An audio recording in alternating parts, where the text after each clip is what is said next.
Hi, my name is Chase, and today I'm going to be doing a kinesiology and biomechanic analysis of the Yurchenko vault in gymnastics. We're going to cover normal movement patterns, anatomical breakdown, functional anatomy analysis, some biomechanic principles, and force application measurements.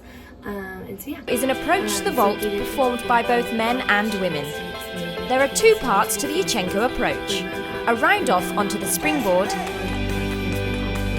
and a back handspring up onto the vaulting table. This is followed by a series of somersaults and twists off the apparatus. A strong push off the top provides enough height to ensure a safe landing. With the gymnast approaching is an approach to the vault performed by both men and women. There are two parts to the Yurchenko approach: a round off onto the springboard and a back handspring up onto the vaulting table. This is followed by a series of somersaults and twists off the apparatus. A strong So the anatomical breakdown of the Yurchenko vault consists of several distinct phases, each requiring specific joint movements and muscular activation. So starting with the run-up phase, the primary joints used are the hip, knee, and the ankle. And with those joints, the included muscles are going to be the quadriceps, so the rectus femoris, vastus medialis, vastus lateralis, along with the hamstrings, bicep femoris, semitendinosus, and semimembranosus, and then the calf muscles, the gastrocnemius, and the soleus. The primary contractions of the run-up phase are a concentric contraction of hip flexors and the knee extensors. And then phase 2, the round off onto the springboard. The joints included in this are going to be shoulder flexion, elbow extension, wrist extension, hip extension, and knee extension. So kind of using most of the joints here. The main muscles that you're using for the round off phase are going to be the deltoid, the triceps brachii, rectus abdominis, gluteus maximus, and the quadriceps. And the contractions will include an eccentric contraction of the quadriceps on the landing of the springboard and a concentric contraction for the takeoff of the springboard. The next phase being the back handspring onto the vault table. So the joints included in this are shoulder extension, elbow flexion, hip extension, and knee extension. So everything's kind of elongating. And so with that, the main muscles being used in the back handspring are going to be the latissimus dorsi, triceps brachii, gluteus maximus, quadriceps, and hamstrings.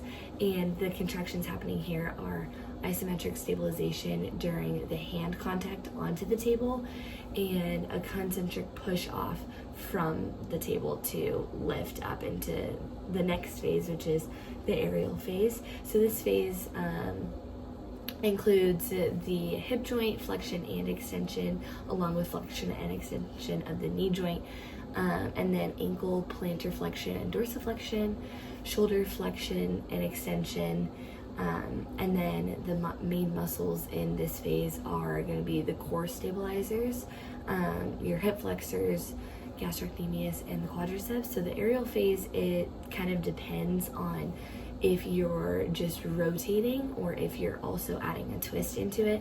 So in the vault that I'm talking about, the aerial phase is going to be a twisting motion. So that's kind of where like the core comes into play.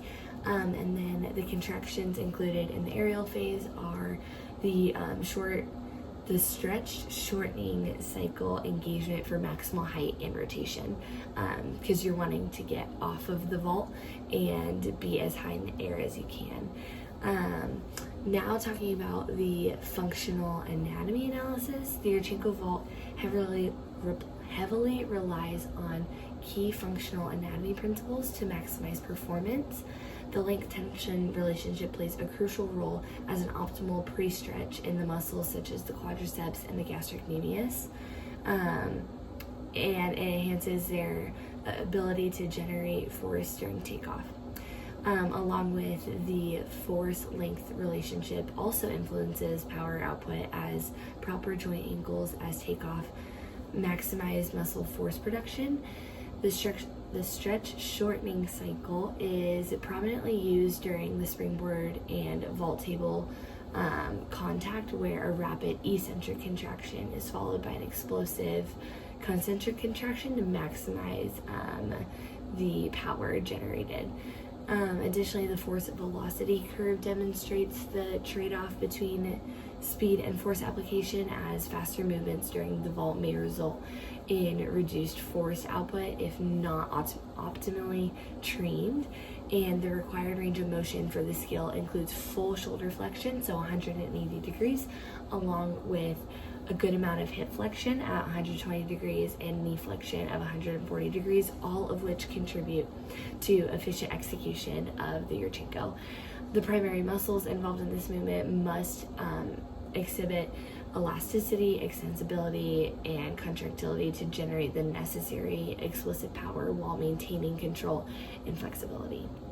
Next, talking about the biomechanical principle evaluation. So the Yurchenko vault is influenced by both kinetic and kinematic principles that determines its success.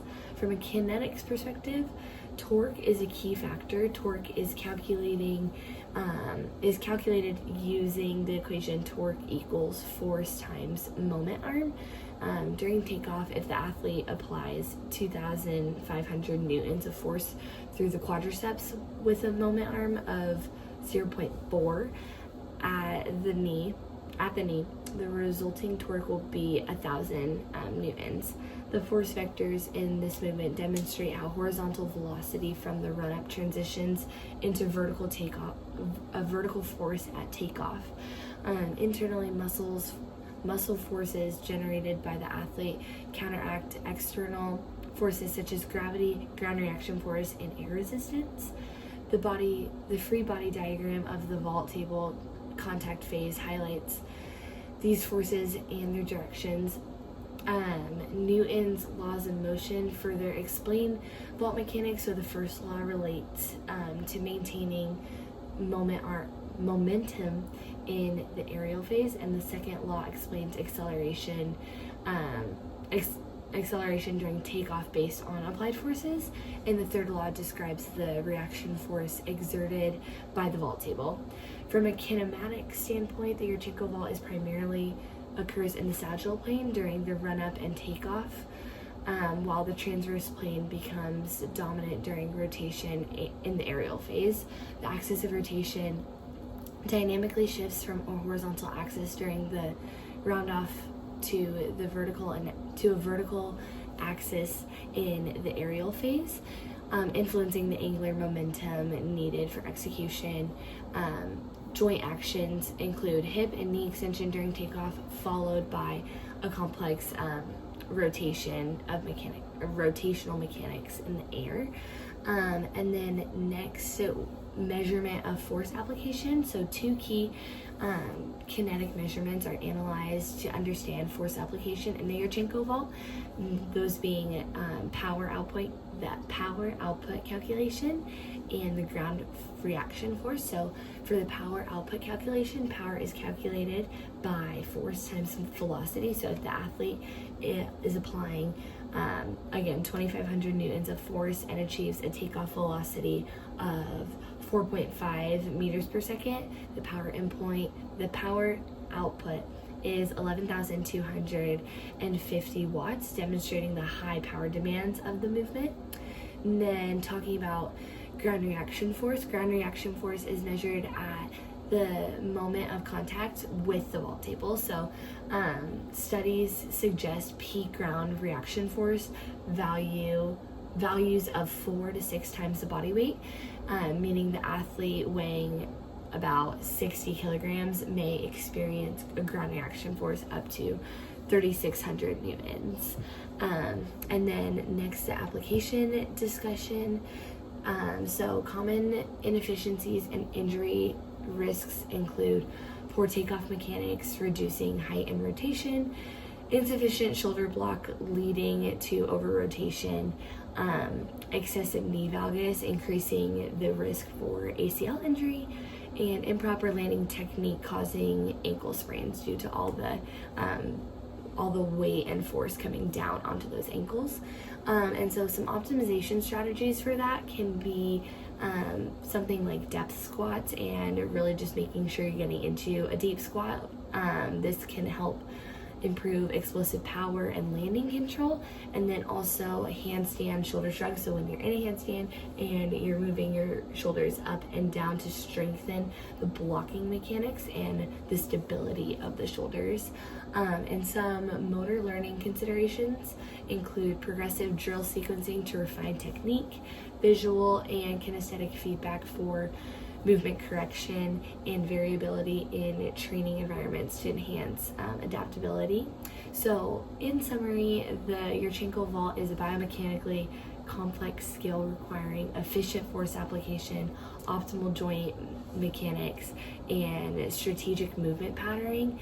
By understanding the kinesiology principles behind this movement, we can optimize performance and reduce injury risks through targeted training and biomechanical refinements. And so thank you so much for listening to this, and I hope this is a better understanding of the gymnastics Yurchenko vault.